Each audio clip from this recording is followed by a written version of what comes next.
Hi, gang. This is Mr. Olson back again. We're looking at National Geographic Mapmaker. This is one of the ones we used the second week, I believe, in our class.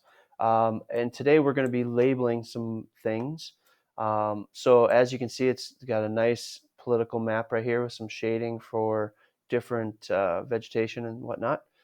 What we're going to worry about is going to our base maps and clicking on gray. And that'll allow us to label things pretty easily. All right, so for this particular assignment, really what we're going to be worried about is the text box, which is right here, and then you're going to come up, and then you're going to have a text box show up. Okay, gotta love technology. Let's work through it. We're going to delete this, and then we're going to save it, and then it stays gone. If you have your problem where you're putting in text boxes and it doesn't want to move or whatever, you have with this particular website, you always have to save what you're doing. Otherwise, it doesn't quite work the way you might want it to. All right, so now we're labeling North America. Right? I've just labeled North America. You can make it bigger, smaller, fit the size, however you want to do it.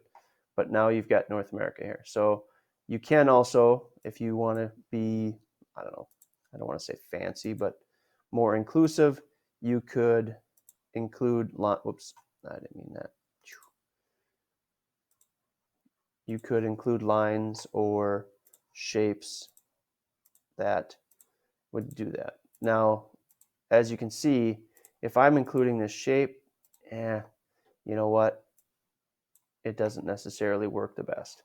So I wouldn't worry too much about that. I would just simply label things and go from there. Now make sure you do all the continents, all the oceans, seas, rivers, mountains, lines, and deserts. All right. And obviously with the lines, you know, it doesn't have an equator line for you as a reference. Do the best you can. All right.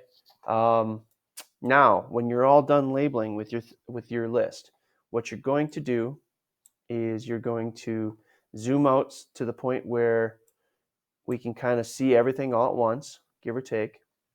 And that probably is going to end up being a little bit too zoomed out. So what you're going to do is something similar to this. Everybody's going to be a little bit different. You're going to go to print, and you're going to go to save as PDF or save to Google Drive.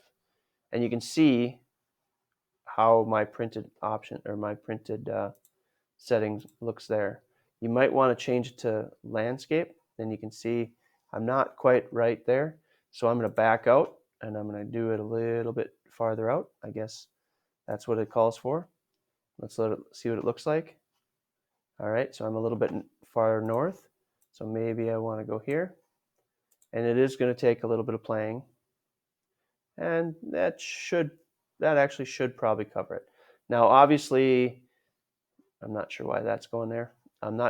It should actually cover pretty much everything.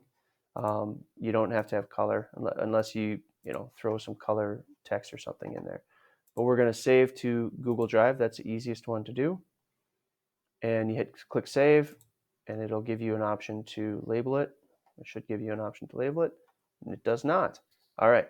So what you're going to have to do then is going into your Google Drive and find it and then relabel it before you send it to me. All right. Hopefully you had a great day. Take care, and I'll see you soon.